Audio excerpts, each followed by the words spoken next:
دنیا میں کچھ لوگ ایسے بھی ہوتے ہیں جو اپنے درد سے زیادہ دوسروں کی تکلیف محسوس کرتے ہیں.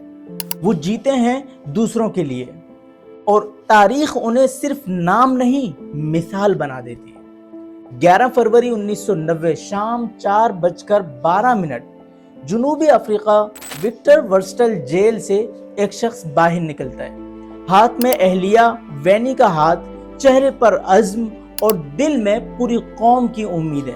یہ وہ لمحہ ہے جب نیلسن منڈیلا 27 سال کی قید کے بعد آزاد فضاؤں میں سانس لیتا ہے. You have a limited time to stay on earth. شدید گرمی کے باوجود ہزاروں لوگ جیل کے باہر انتظار کر رہے تھے. کوئی ترقی کی خوبصورت تصویر، کوئی سچی آواز، کچھ بھی عوام تک نہیں پہنچایا گیا. حکومت چاہتی تھی کہ لوگ منڈیلا کو بھول جائیں، لیکن نہیں، وہ تو لوگوں کے دلوں کی دھڑکن بن چکے تھے. We do not care whether the cat is black or white, as long as it can catch mice. جیسے ہی وہ باہر آئے، فضا میں فتح کا مکہ لہرایا، جو کہ انسانی تاریخ میں سنہری الفاظ سے رقم کیا گیا.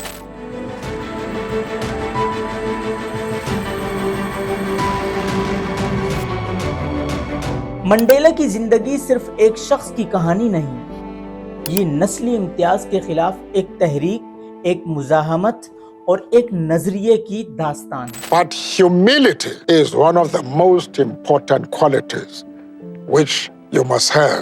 1918 میں پیدا ہونے والا منڈیلا نے افریقن نیشنل کانگریس ANC کے ذریعے نسل پرستی جیسے کالے قانون کے خلاف قیادت کی، جو سیاہ فام لوگوں کی زندگی کے ہر پہلو پر پابندیاں لگاتی. 1960 میں احتجاج کرتے 70 کے قریب سیاہ فام افراد کو پولیس نے مار دیا. یہ ایک فیصلہ کن موڑ تھا. منڈیلا نے محسوس کیا کہ پرامن راستے ناکام ہو چکے ہیں. ANC نے اقتصادی تخریب کاری کی مہم شروع کی اور اسی کے نتیجے میں منڈیلا پر غداری، تخریب کاری اور سازش کر کے الزامات لگائے. عدالت میں ان کی تاریخی تقریر نے دلوں کو جھنجھوڑ دیا. I have cherished the ideal of a free society. It is an ideal for which I am prepared to die. انہوں نے کہا کہ میں ایک جمہوری معاشرے کے تصور کو پسند کرتا ہوں، جس کے لیے میں مرنے کے لیے بھی تیار ہوں. It is the desire of every freedom fighter to disappear under a cloud of glory. 1960 میں انہیں عمر قید کی سزا ہوئی اور انہوں نے 18 سال سخت ترین جیل اور قید کاٹی. We will fight for our freedom.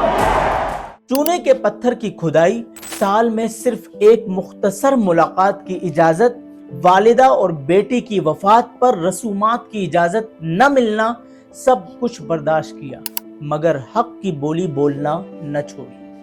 ان کے خطوط، ان کا پیغام اور ان کا وژن جیل کی دیواریں پھلانگتا رہا. We put our foot down and insisted in being respected, even though we were prisoners. 1982 میں انہیں کیپ ٹاؤن کی پولس مور جیل منتقل کیا گیا، جہاں بیماری بھی ان کا حوصلہ نہ چھین سکی اور ان کا کچھ بھی نہیں بگاڑ سکی.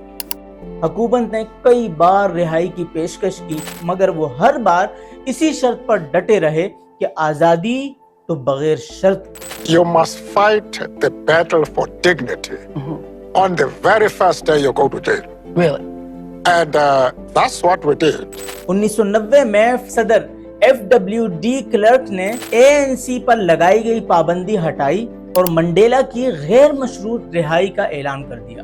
منڈیلا نے صرف اتنا کہا کہ مجھے 1 ہفتے کا نوٹس دے دیا جائے تاکہ تنظیم تیار کی جائے، مگر اگلے ہی روز تاریخ کے سب سے طاقتور قدموں کی گونج نے جنوبی افریقہ کو ہلا کر رکھ دیا. You must try and use that period for the purpose of transforming your country.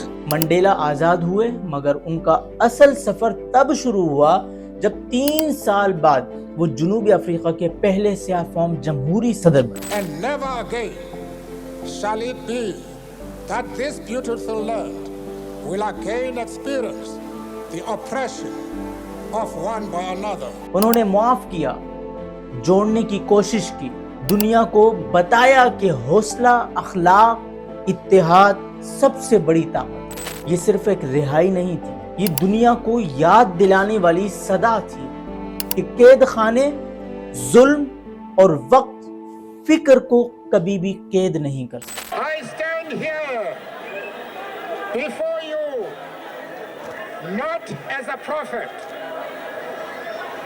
but as a humble servant